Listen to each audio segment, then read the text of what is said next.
Vous êtes-vous déjà demandé si ce qu'on vous a enseigné sur la dîme se trouve effectivement dans la Bible? Dieu exige-t-il vraiment que vous remettiez exactement 10% de votre salaire chaque mois? Ou y a-t-il quelque chose derrière? Tout cela dont on ne vous a jamais parlé? De nombreux chrétiens vivent dans la peur, la culpabilité ou même le doute lorsqu'il s'agit d'argent au sein de l'Église. Depuis que nous sommes petits, nous entendons dire que la dîme est sacrée, que celui qui ne la donne pas vole Dieu et que la bénédiction ne vient que si cette partie est séparée. Mais est-ce vraiment ce que les Écritures enseignent? Ou certains dirigeants utilisent-ils la foi des gens pour imposer des règles que la Bible elle-même n'impose pas? Peut-être n'avez-vous jamais pris le temps d'analyser les textes par vous-même. Peut-être qu'ils ont toujours cru que vous ne remettriez pas en question. Mais la vérité est qu'il y a fait biblique sur la dîme que beaucoup évitent de mentionner. Et le plus impressionnant, certains d'entre eux peuvent complètement changer la façon dont vous voyez cette pratique. Dans cette vidéo, nous explorerons les vérités qui sont dans la parole, mais ça sont rarement enseignées en chair. Des faits qui défient le bon sens et qui expliquent peut-être pourquoi vous avez toujours senti que quelque chose n'avait pas de sens dans cet enseignement. Préparez-vous à briser les paradigmes, à revoir les concepts et à regarder la dîme avec un nouveau regard. Pas avec rébellion, mais avec compréhension. Pas avec peur, mais avec conscience. Parce que lorsque la vérité est révélée, la foi est renforcée et le poids qui a été placé sur vos épaules peut enfin tomber. Lorsque nous parlons de dîme, beaucoup pensent immédiatement à donner 10% de leurs revenus à l'Église, comme un devoir spirituel. Mais que dit réellement la Bible à ce sujet? Le terme dîme apparaît plusieurs fois dans l'Écriture, mais son application, son origine et son contexte sont très différents de ce qui est souvent prêché aujourd'hui. Pour comprendre cette pratique à la lumière de la parole, il est essentiel de revenir à l'origine biblique de la dîme et d'observer ce qu'elle représentait dans le contexte originel. La première mention du mot « dîme » dans la Bible se trouve dans le chapitre 14 de Genèse, lorsqu'Abraham, avant même d'être appelé Abraham, donna la dîme de tout au prêtre Melchisédek. Cependant, la Bible ne dit pas qu'il s'agissait d'un ordre de Dieu. C'était un acte volontaire, une offrande de gratitude après une victoire. Rien n'indique qu'il ait répété cet acte ou que cela soit devenu une coutume personnelle. Autrement dit, la première mention de la dîme ne vient pas d'un commandement, mais d'un choix spontané. Après cela, la dîme apparaît plus en détail dans la loi de Moïse. Dans le Lévitique, le Deutéronome et les Nombres, nous voyons que la dîme est devenue une institution au sein de la loi juive. Mais c'est là que beaucoup sont surpris. La dîme, ce n'était pas de l'argent. La dîme biblique consistait en une partie de la production agricole, céréales, fruits, huile d'olive, vin, bétail. Il était mis de côté chaque année par les Israélites dans le cadre d'un système de soutien aux Lévites qui n'avaient pas d'héritage foncier et était également utilisé lors des fêtes religieuses et pour aider les pauvres. Autre détail important, il y avait plus d'un type de dîme. L'un était donné aux Lévites, un autre était consommé lors des fêtes religieuses à Jérusalem, et un autre était réservé pour aider ceux qui en avaient besoin, comme les orphelins, les veuves et les étrangers. Cette complexité montre que le système de la dîme était très différent du concept moderne de donner 10% du salaire. En fait, en additionnant tous les types de dîmes, les fidèles israélites ont fini par contribuer bien plus que 10%. Et tout était question de subsistance communautaire, de célébration et de justice sociale. Toujours dans le cadre de la loi, nous voyons que les dîmes avaient un cycle de 7 ans. La 7e année étant une année de repos pour la terre, ce qu'on appelle l'année sabbatique. Cette année-là, il n'y a eu ni récolte ni plantation et par conséquent, il n'y avait pas de dîme. Ce détail important est rarement mentionné dans les églises, mais il est clairement décrit dans le chapitre 14 du Deutéronome. Cela montre que la dîme était entièrement liée au système agricole et à la vie rurale d'Israël, et non à une formule appliquée à toutes les économies.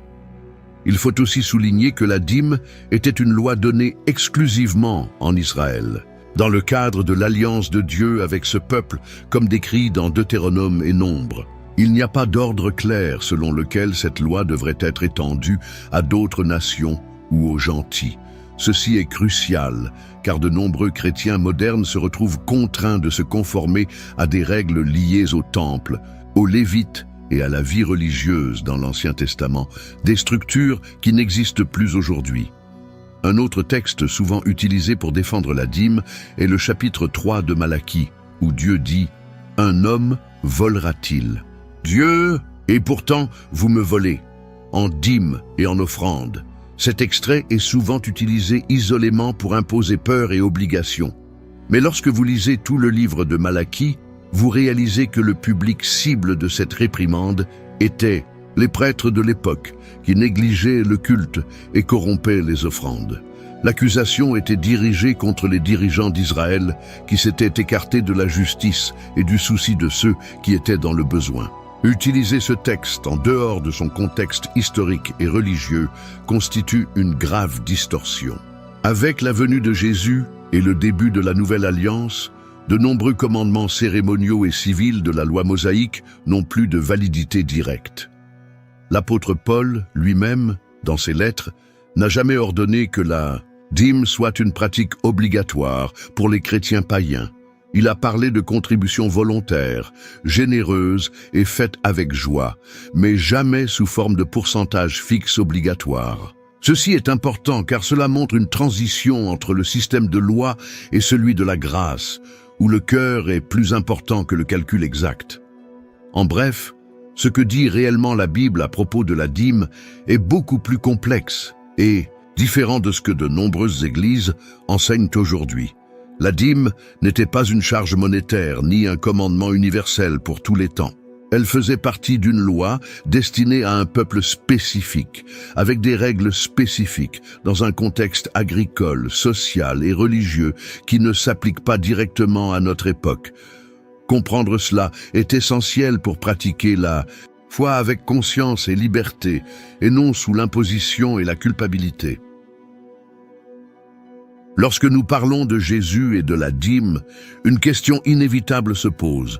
Le Christ lui-même a-t-il enseigné que ses disciples devaient donner la dîme? Cette question est plus courante qu'il n'y paraît. Et la réponse peut surprendre quiconque a toujours entendu dire que la dîme est un principe éternel et immuable.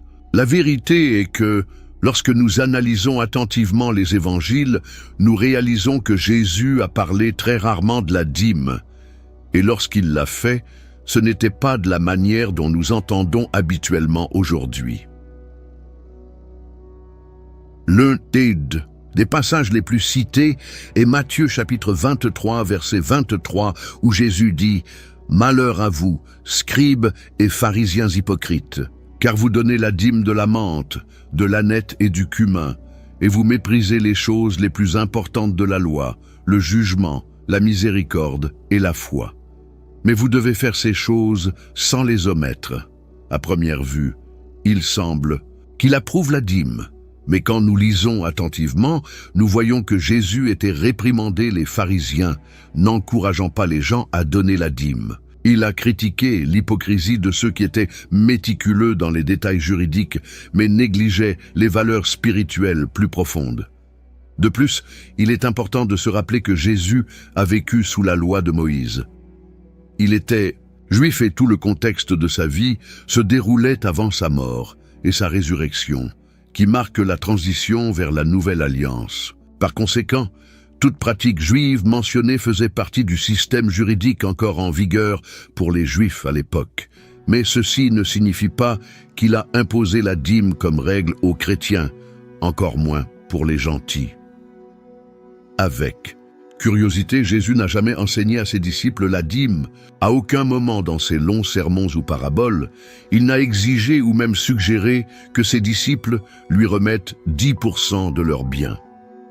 Au lieu de cela, nous constatons une insistance constante sur générosité, détachement, compassion et souci des pauvres. Il a félicité la veuve qui a donné tout ce qu'elle avait, a parlé de vendre des biens et d'aider ceux qui en avaient besoin, et a appelé les riches à partager sincèrement. L'accent n'était pas mis sur les pourcentages, mais sur le cœur. Un autre point révélateur est le fait que les apôtres qui ont marché avec Jésus et ont été mandatés par lui, ils n'ont jamais enseigné la dîme dans leurs lettres aux églises. Ni Pierre, ni Paul, ni Jean n'ont considéré cette pratique comme une obligation chrétienne.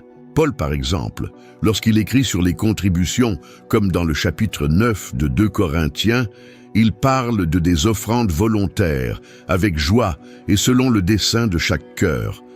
Il n'a jamais imposé de montant fixe, ni utilisé le terme dîme.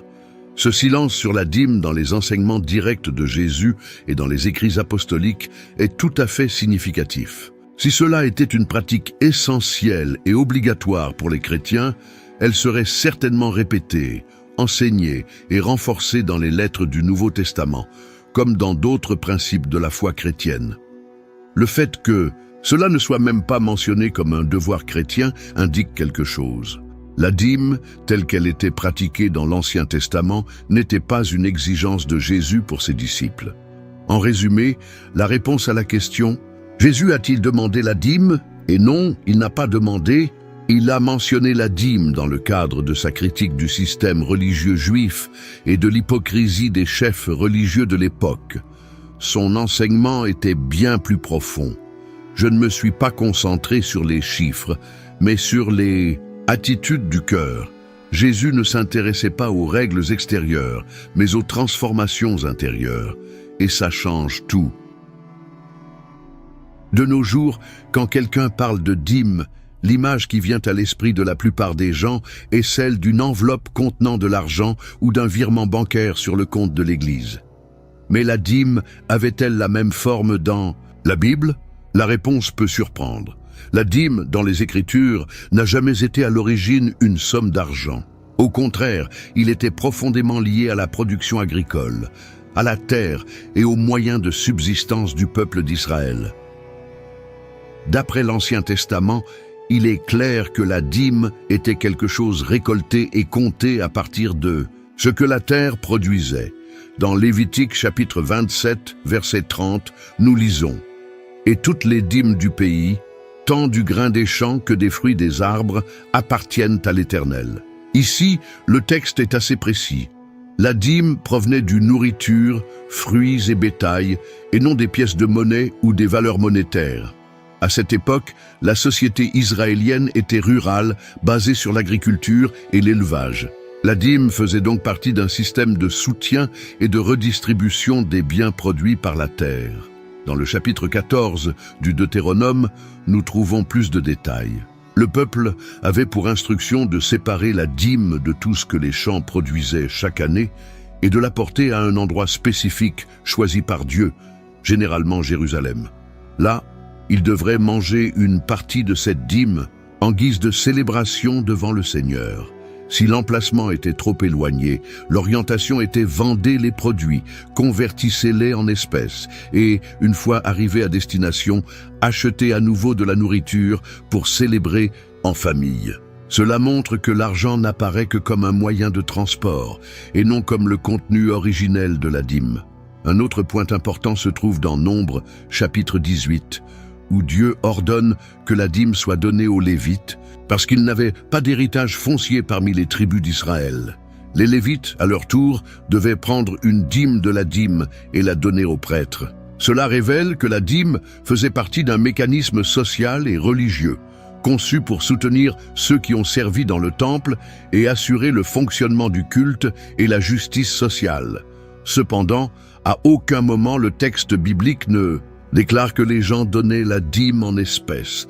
Il n'y avait aucune obligation financière. C'était un partage de la production rurale, une expression de gratitude et de subsistance collective. Il existait même une dîme des pauvres, collectée tous les 3 ans, qui devait être laissée dans les villes pour nourrir les orphelins, les veuves et les étrangers. Cette pratique révèle que la dîme avait également une fonction sociale importante et ne se limitait pas au temple ou aux chefs religieux. L'idée selon laquelle la dîme était de l'argent n'a commencé à émerger que plusieurs siècles plus tard, alors que le contexte social et économique était déjà complètement différent. Au fil du temps, notamment au Moyen Âge, l'Église a commencé à institutionnaliser la dîme en valeur monétaire. Mais ce changement, cela n'a aucun fondement biblique direct. Il s'agissait d'une adaptation à de nouvelles formes d'économie et de pouvoir très éloignées de ce qui était pratiqué dans les Écritures. Par conséquent, lorsque quelqu'un dit que vous devriez donner 10% de votre salaire, il est important de se rappeler que ce concept n'existait pas dans la Bible.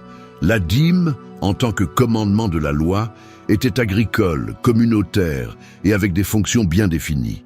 Il servait à nourrir, célébrer et prendre soin de ceux qui en avaient besoin, et non comme un système financier individualisé. Comprendre ce qui était réellement donné comme dîme au temps biblique nous aide à réaliser que bon nombre des exigences formulées dans les églises d'aujourd'hui ne reflètent pas fidèlement ce qui est dans les Écritures. La pratique a été transformée, réinterprétée et appliquée différemment au cours de l'histoire. Et connaître cette vérité est essentiel pour quiconque veut vivre une foi basée sur la compréhension et pas seulement sur la tradition. L'une des plus grandes confusions lorsqu'on parle de dîme concerne OMS, tu devrais vraiment le recevoir. Aujourd'hui, nombreux sont ceux qui croient que la dîme devrait être déposée exclusivement sur l'autel de l'église locale, généralement entre les mains du pasteur ou des dirigeants. Mais est-ce conforme au modèle biblique? La vérité est que les Écritures montrent quelque chose de très différent, et, pour beaucoup, même inattendu.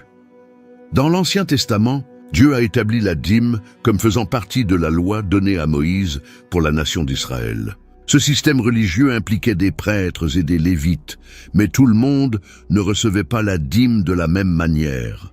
Dans Nombre chapitre 18, verset 21, nous lisons « Et voici, aux fils de Lévi, j'ai donné toutes les dîmes en Israël en héritage pour le service qu'ils rendent, le service de la tente d'assignation. » C'est-à-dire, la dîme était destinée aux Lévites, pas directement aux prêtres, et encore moins aux chefs religieux ordinaires, comme nous le voyons aujourd'hui.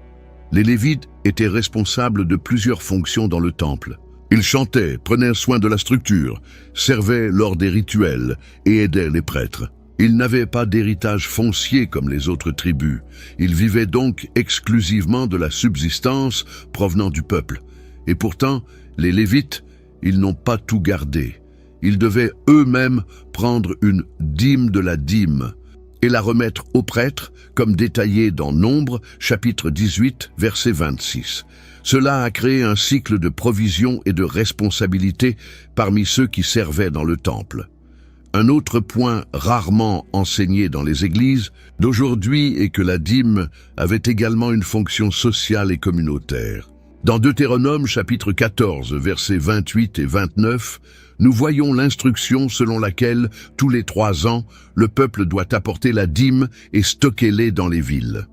Ces ressources étaient destinées aux Lévites, mais aussi aux orphelins, veuves et étrangers, c'est-à-dire aux groupes les plus vulnérables de la société. Cela montre que le but de la dîme allait bien au-delà du temple.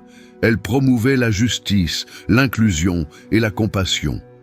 Il n'y avait pas de concept moderne dans la Bible consistant à apporter la dîme sur l'autel de l'Église. L'idée selon laquelle seul un pasteur ou un chef spirituel était l'administrateur exclusif de ces ressources était encore moins répandue. La dîme était un système communautaire avec un objectif bien défini et qui profitait à la fois à la structure religieuse et aux plus nécessiteux de la population. Cela contraste fortement avec la réalité actuelle, où souvent la totalité de la dîme est consacrée à l'entretien de temples luxueux, à des salaires pastoraux élevés ou à des structures qui servent peu au bien commun. De plus, le temple de Jérusalem, où les dîmes étaient prélevées à certaines occasions, n'existe plus. Elle fut détruite en l'an 70 après Jésus-Christ. Les Lévites, en tant que tribu sacerdotale organisée, cessèrent également de fonctionner comme avant. Cela soulève une question sérieuse. S'il n'y a plus de temple ni de lévites, à qui doit-on donner la dîme aujourd'hui? La réponse honnête est qu'il n'y a pas de direction biblique claire à ce sujet dans la Nouvelle Alliance. En effet, dans le Nouveau Testament, le modèle a complètement changé. Désormais, l'accent est mis sur la générosité volontaire et le partage entre frères. Ce que nous voyons donc, c'est que la dîme dans la Bible, il ne s'adressait pas à un chef religieux spécifique, mais plutôt aux Lévites et à ceux qui étaient dans le besoin. C'était un système structuré pour servir la communauté de manière juste et équilibrée. Appliquer ce modèle au contexte actuel demande beaucoup de soins, de discernement et surtout de fidélité à ce que la Bible enseigne réellement et non à ce que la tradition humaine a construit au fil des siècles. Lorsque nous parlons de la nouvelle alliance en Christ, nous entrons dans une nouvelle époque, une nouvelle mentalité et une nouvelle manière de nous relier à Dieu. Et cela inclut également la manière dont nous traitons nos biens et nos offres. Mais après tout, la dîme est-elle toujours une obligation pour ceux qui vivent sous la grâce de Jésus? Ou bien commençons-nous à vivre librement, y compris lorsqu'il s'agit de contribuer? C'est l'une des questions les plus importantes et les plus négligées en matière de finances dans la vie chrétienne. La nouvelle alliance a commencé avec la mort et la résurrection du Christ. Dès lors, l'ancienne loi de Moïse a été accomplie par lui, et ceux qui croient maintenant ne vivent plus selon la lettre de la loi, mais par la grâce. C'est quelque chose que l'apôtre Paul explique très clairement dans plusieurs de ses lettres, comme dans Romains chapitre 6 et Galates chapitre 5. La vie chrétienne est guidée par l'esprit et non par des règles extérieures. La dîme, comme nous l'avons vu précédemment, faisait partie de la loi donnée exclusivement à Israël. Il a été inséré dans un contexte de tribus, de sacerdoce lévitique et de temple physique. Avec la venue de Jésus, ce système a été aboli. Le voile du temple est déchiré, l'accès à Dieu est ouvert à tous et le sacerdoce est décentralisé. Comme Pierre le déclare dans sa lettre, nous appartenons désormais tous au sacerdoce royal. 1 Pierre 2, 9, c'est-à-dire qu'il n'y a plus de caste spéciale de religieux soutenue par un système obligatoire. Et c'est exactement pourquoi la dîme n'est plus présentée comme un commandement dans la Nouvelle Alliance. S'il s'agissait de quelque chose d'essentiel à la foi chrétienne, Paul, Pierre, Jean ou Jacques l'auraient clairement indiqué dans leurs enseignements aux églises. Mais au contraire, ils parlent toujours de contributions volontaires, proportionnelle et joyeuse. Un exemple frappant se trouve dans 2 Corinthiens chapitre 9 verset 7. Chacun doit donner comme il l'a résolu dans son cœur, sans réticence ni par nécessité, car Dieu aime celui qui donne avec joie. Nous voyons ici quelque chose de puissant. La contribution cesse d'être un fardeau, une obligation, et devient un acte de générosité libre, sincère et spontané. Le croyant ne donne pas parce qu'il a peur d'être maudit, mais parce qu'il comprend que tout ce qu'il a vient de Dieu et qu'il veut participer à l'œuvre avec un cœur léger et généreux. Un autre point pertinent est que dans la Nouvelle Alliance, aucun pourcentage fixe n'est défini. Il n'y a pas de 10% obligatoire. Chacun décide en son cœur combien et comment contribuer. Ceci, loin d'être une raison pour donner moins, est un appel à la maturité spirituelle. Dieu attend de nous que nous soyons sensibles à sa voix, que nous gérions bien ce que nous recevons et que nous soyons généreux dans tous les domaines, y compris envers ceux qui sont dans le besoin, ce que soulignent fréquemment les écrits apostoliques. Il est également important de rappeler que la motivation compte plus que la valeur. Jésus, lorsqu'il vit la veuve donner 2 petites pièces de monnaie dans le temple, dit qu'elle donnait plus que tout le monde parce qu'elle donnait avec sincérité et dévouement. Luc 21, 1-4. Cela montre que, dans le royaume de Dieu, la valeur monétaire est secondaire. Ce qui compte vraiment, c'est l'intention du cœur. Dire que la dîme est obligatoire dans la Nouvelle Alliance, c'est ignorer tout l'enseignement de la liberté et de la grâce apportée par Jésus. Nous ne sommes plus guidés par des impositions, mais par l'amour et le discernement spirituel. Et quand il y a le véritable amour, la contribution coule naturellement, sans besoin de menaces, de culpabilité ou de peur. Malheureusement, beaucoup essaient encore imposer la dîme comme commandement, en utilisant les textes de l'Ancien Testament hors de leur contexte et sans considérer le passage de la loi à la grâce. Dans de nombreux cas, cette pratique sert davantage à maintenir les systèmes humains de pouvoir et de contrôle qu'à promouvoir une vie de vraie foi.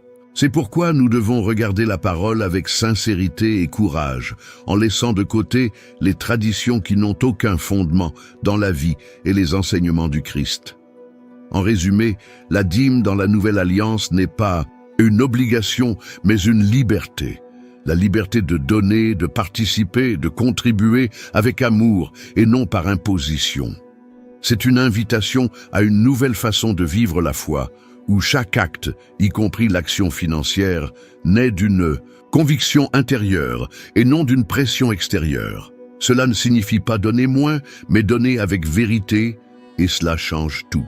Merci beaucoup d'avoir regardé cette vidéo jusqu'à la fin. Maintenant, dites-moi, qu'avez-vous le plus appris de cette vidéo?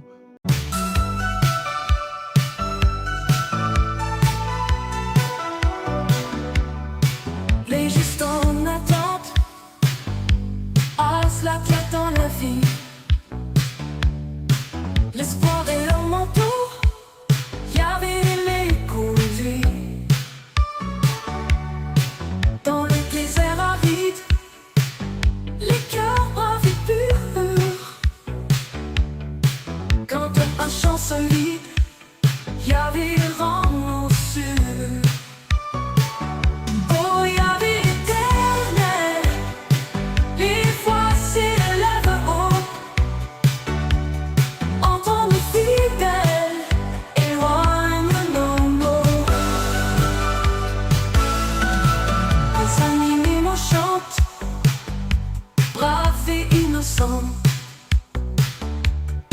Suppliés dans leurs plaintes, intervient maintenant. À l'ombre de tes ailes, cherchons ta lumière, rends nos jours plus clairs, reste notre repère. Oh, oh, oh, oh, oh, Yahvé éternel, les voix s'élèvent haut, entends nos fidèles, éloigne nos mots.